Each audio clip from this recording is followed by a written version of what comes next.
Flying, no longer cheap, convenient, or fast.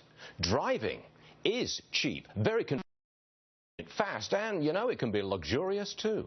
Okay, there are two sides to this. Let's deal with flying first. The lines at airport security, that is the outrage story of the month. 70,000 people missed their flight just on one airline, American Airlines. Just one airline, 70,000. The top guy at the TSA says, you'd better get to the airport 3 hours before your flight. He expects more lines this summer. Now, hold on a minute. How are we supposed to react to this gross failure of government? We're already paying top dollar for a seat and top dollar to check bags, and we're supposed to go quietly down the security line, kids in tow, for a couple of happy hours. I think not. It's another black eye for the all government, all the time administration. And a lot of people are saying, enough. Why not drive? It's much cheaper than flying, especially if you're traveling with the family. It's convenient.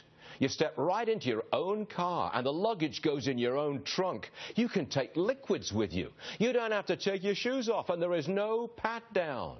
Okay, you may have to sit in traffic, but you're sitting with your own music and food, and the kids have their own devices.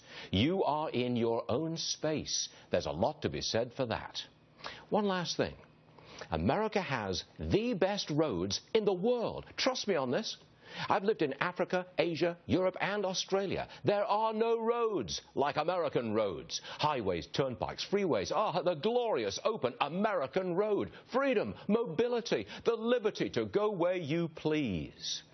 So here's my travel tip for the summer. Get out there and drive. Beep, beep. I couldn't resist. I hope Louie Gohmert was... That is Louie Gohmert on your screens right now, Republican from Texas. I hope you were watching and listening to that, Louie, were you? I was, absolutely. I loved it. Great. Excellent. Okay. And you're so...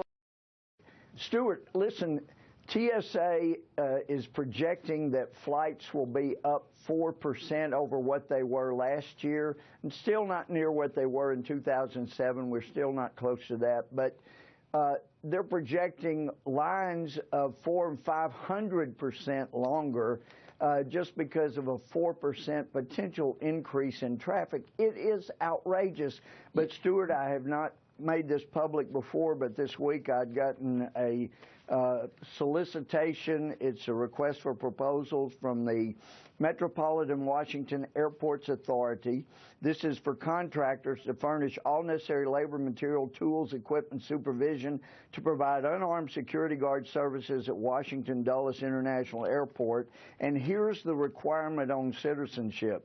You got to be at least 21 years of age and legally eligible for work in the United States of America at the time of employment. But the authority reserves the right to require proof of eligibility on request. So we're not going to make you produce it originally.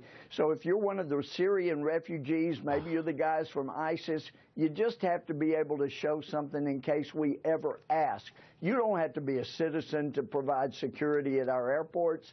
You just, you know, over 21, and of course it makes us feel better if you look like you're a Syrian refugee, because that makes us look all-inclusive. This is insane. Yes, but what did you expect?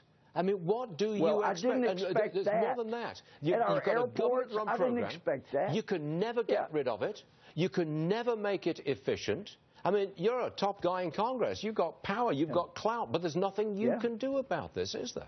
Well, there is if we'll stand up and take a stand.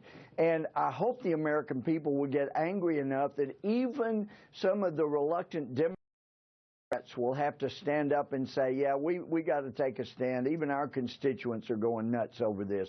Republicans and Democrats alike need to let everybody, especially the Senate, because we'll address it in the House, but the Senate is the problem that defends the president, keeps action from happening. Senators have got to know you're not going back unless you fix this problem. It is an outrage.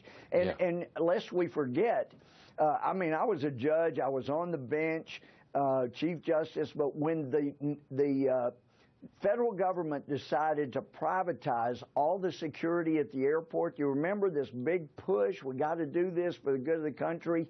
They hired all of the private security guards, except for those 100 or 200, if I recall correctly, who didn't graduate from high school. There was no change. There was no improvement. You just moved the private sector employees over and made them government union employees, which makes them less accountable. Well said, it's really an outrage, and that's why they're so protected. I've got a Chrysler Town and Country van, and I'm going to get out there and drive.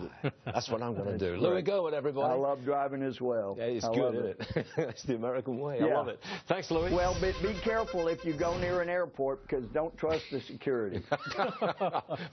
Last word.